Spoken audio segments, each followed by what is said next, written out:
The Bhagavad Gita. Welcome all. Well, my last video was all about a person to be in a sthiti pragya state. Lord Krishna shares with Arjun a killer app for contentment.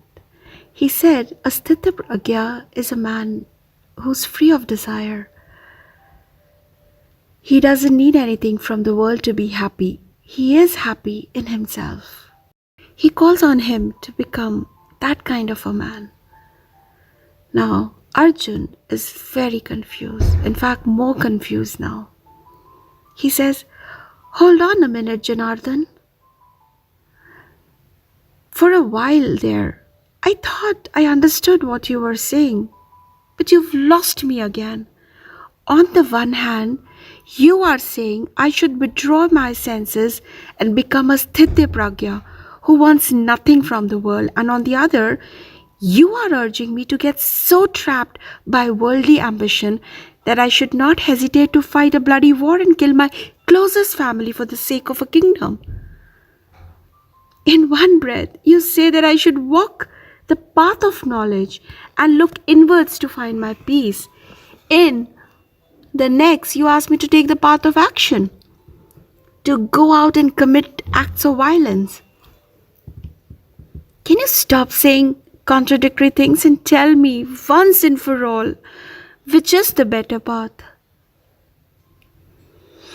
Well, the truth is, Partha, Krishna said that there is no better path.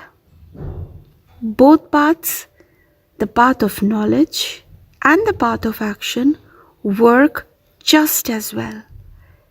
It is up to you to pick the one that you are suited to. The path of knowledge works for the thinkers, the quiet, thoughtful ones who delight in the pursuits of the mind. The path of action,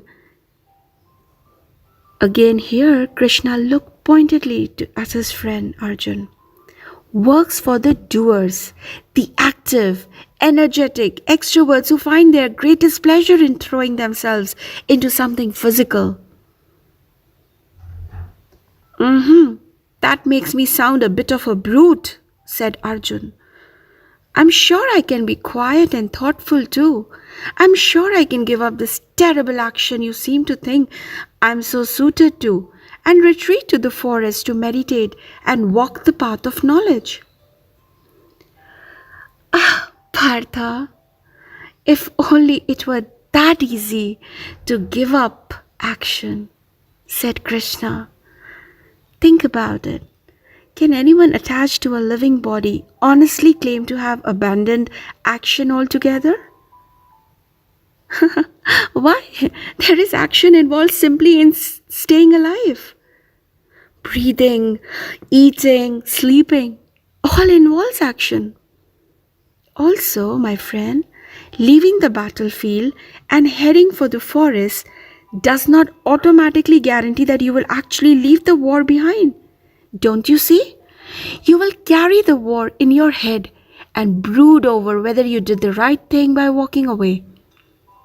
You will worry about your sons and brothers who are still fighting the war. You will die 1,000 deaths as you beat yourself up when you yourself will see as your betrayal. Arjuna could not deny, even to himself, the truth of Krishna's words. As usual, his friend had seen right through him. It was scary how Krishna seemed to know him better than he knew himself. Such a man, continued Krishna, who believes he has given up action simply because he is not doing it, even though he is still attached to it in his head, is the worst kind of hypocrite. Do not be him, Arjun. Be instead the man who does his duty sincerely, with no hope of reward. Be instead the man who treats his work as an offering to the gods, to the earth, to the universe. Rest assured, the gods, the earth, and the universe will give you joy in return, generously, bountifully. and the eternal cycle of give and take between gods and men will be kept in motion. Arjuna nodded. This, the cycle of give and take between gods and men. He understood well. The gods had always made him work for his rewards, but whenever he had shown discipline, commitment, and hard work, they had been unfailingly generous. If you only enjoy the gifts of the universe, said Krishna, the life giving sun, the nourishing rain, the fertile earth, the lofty mountains, the flowing rivers, and not put your own shoulder to the wheel, offering your effort back to the universe, you are no better than a common thief. But if you think of your work as an offering of gratitude, then your work will bring you joy. It will no longer seem a chore. I say to you, follow the example of the universe. When the universe gives us its gifts, it has absolutely nothing to gain in return, but it continues to give, to do what it is meant to, because if it didn't, the world would collapse into chaos. Do your own work in the same spirit, Arjuna. Do it simply because it needs to be done, because if you don't, the world will collapse into chaos. Arjuna looked incredulously at Krishna. Surely you exaggerate, Krishna, he said. Why will the world fall into chaos if I, just one man, among the millions gathered here, walk away from this battlefield? How is it fair to me that, even though I realize what I'm about to do is a sin, I still go ahead and do it, simply because you believe that the universe will somehow be wrecked if I didn't? You are no ordinary man, Partha, said Krishna. You are a leader of men, and for that reason, you have a responsibility to set the right example to the people who look up to you. Unfortunately, you don't have the luxury to do what you like. You have to think of what effect that will have on the people who follow you. But wouldn't my walking away be a good example to them too? Pleaded Arjuna. Would they not see then as I do that this killing of brothers is wrong? That it will bring only sorrow, that all the riches in the world, if they are obtained at the cost of so much death and destruction, are worth no more than dust? Krishna smiled wistfully. Do you not wish that were so, my friend? But that's not the way it works. Ordinary men do not think like you. They believe that they are here on this earth to work, that work brings them the rewards they desire. Obviously, that makes them very attached to their work. The warriors of these two mighty armies are committed to the idea of their work, which is fighting this war. If you walk away saying that you despise what they are about to do, you will be insulting them and their work. Worse, you will confuse them completely. Imagine if all the leaders started doing this, walking away from their work because they feel that it is not making them happy. Imagine if they abandoned their responsibility to their followers, people who trust them and believe in them, just because they feel that their own lives can be lived better.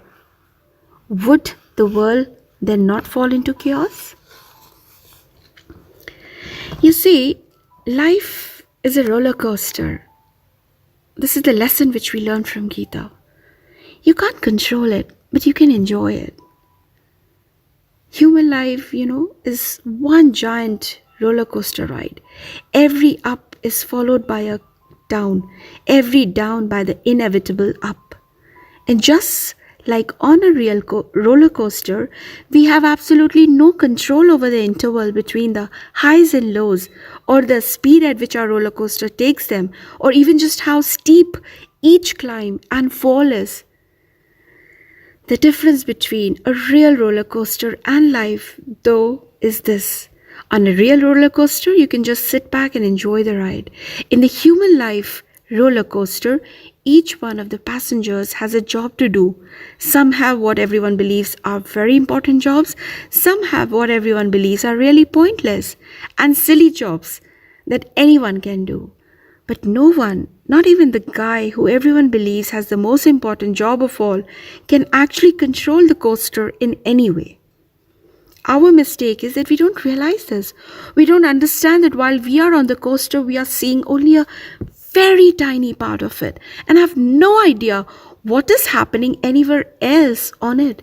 We actually believe that we are in charge, that we ourselves are causing the coaster to go up and down, that how well or badly we do our jobs will determine its route.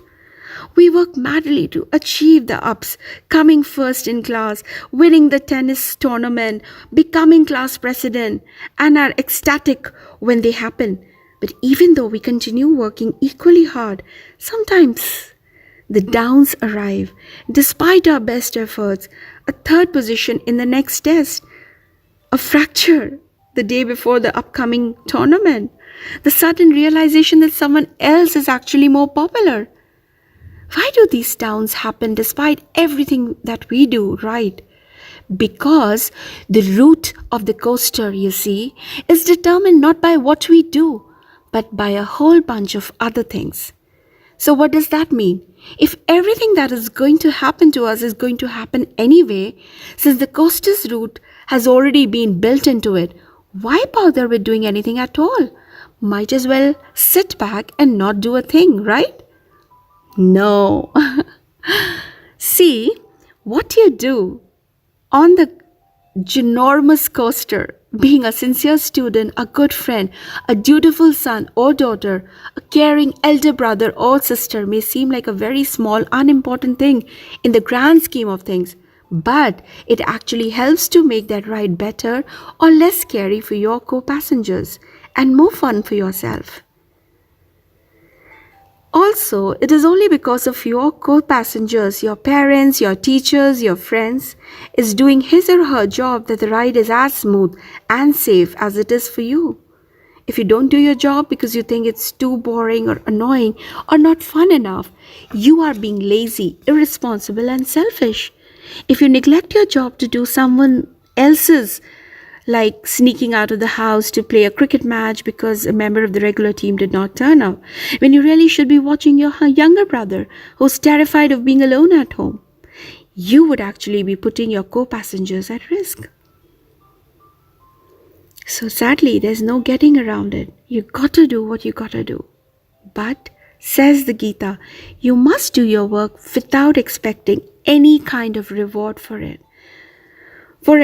For instance, don't expect to top the class just because you studied really hard or get disappointed when you don't. In fact, according to the Gita, performing an action because you want a certain result, like, to come first for that matter, is completely flawed action. The right way is to study simply because that is your work, your duty as a student. The trick really is never perform your actions with an eye on their results, because you have control only over the former, not the latter. Thank you.